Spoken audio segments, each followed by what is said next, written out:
அன்பு நண்பர்களே, அவசிய செய்திகளின் இன்றைய செய்தி தொகுப்பை உங்களுக்கு வழங்குவது உங்கள் பேரன்புக்குரிய தொகுப்பாளினி நான் ஜனனி கணேசன். இன்றைய முக்கிய செய்திகளின் தொகுப்பை பார்க்கலாம்.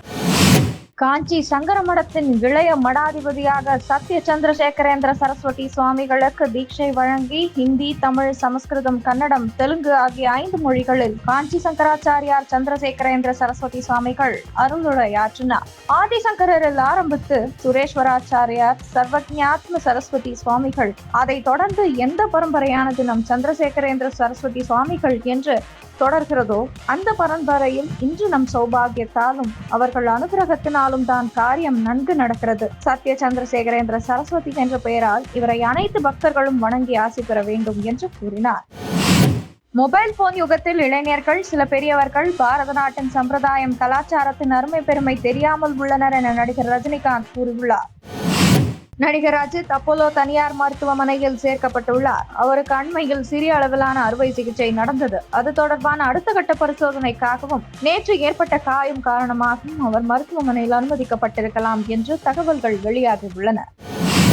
நம்மை எதிர்க்கக்கூடியவர்கள் எந்த நிலையில் வந்தாலும் சரி, எப்படி கூட்டணி வைத்துக் கொண்டு வந்தாலும் சரி, ஒரு கை பார்ப்போம் என முதல்வர் ஸ்டாலின் சவால் விட்டுள்ளார்.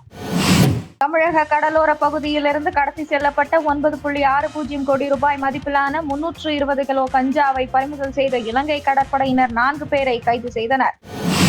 நம்ம அரசியல்ல கடமை, கண்ணியம், கட்டுப்பாடோட கண்டிப்பும் சுய ஒழுக்கமும் 100% சமரசமற்றதாக இருக்க வேண்டும் என தவிக தலைவர் விஜய் தெரிவித்துள்ளார். தேசிய பாதுகாப்பு ஆலோசனை அமைப்பை மத்திய அரசு மாற்றி அமைத்துள்ளது. தேசிய பாதுகாப்பு ஆலோசனை குழுவின் தலைவராக உளவு அமைப்பின் முன்னாள் தலைவர் அலோக் ஜோஷி நியமனம் செய்யப்பட்டுள்ளார். மே மாதத்தில் நாட்டில் பெரும்பாலான பகுதிகளில் இயல்பை காட்டிலும் அதிகமான வெப்பநிலை இருக்கும் என்று இந்திய வானிலை மையம் கணித்துள்ளது. சிந்து நதி ஒப்பந்தத்தை இந்தியா நிறுத்தி வைத்த நடவடிக்கை காரணமாக பாகிஸ்தானில் செனாப் நதி வறண்டு காட்சியளிக்கும் செயற்கைக்கோள் படம் வெளியாகியுள்ளது.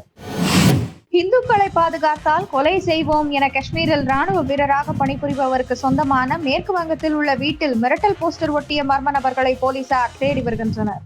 இத்துடன் இன்றைய முக்கிய செய்திகள் நிறைவடைந்தன. மீண்டும் நாளை காலை 8 மணிக்கு உங்களை சந்திக்கிறேன்.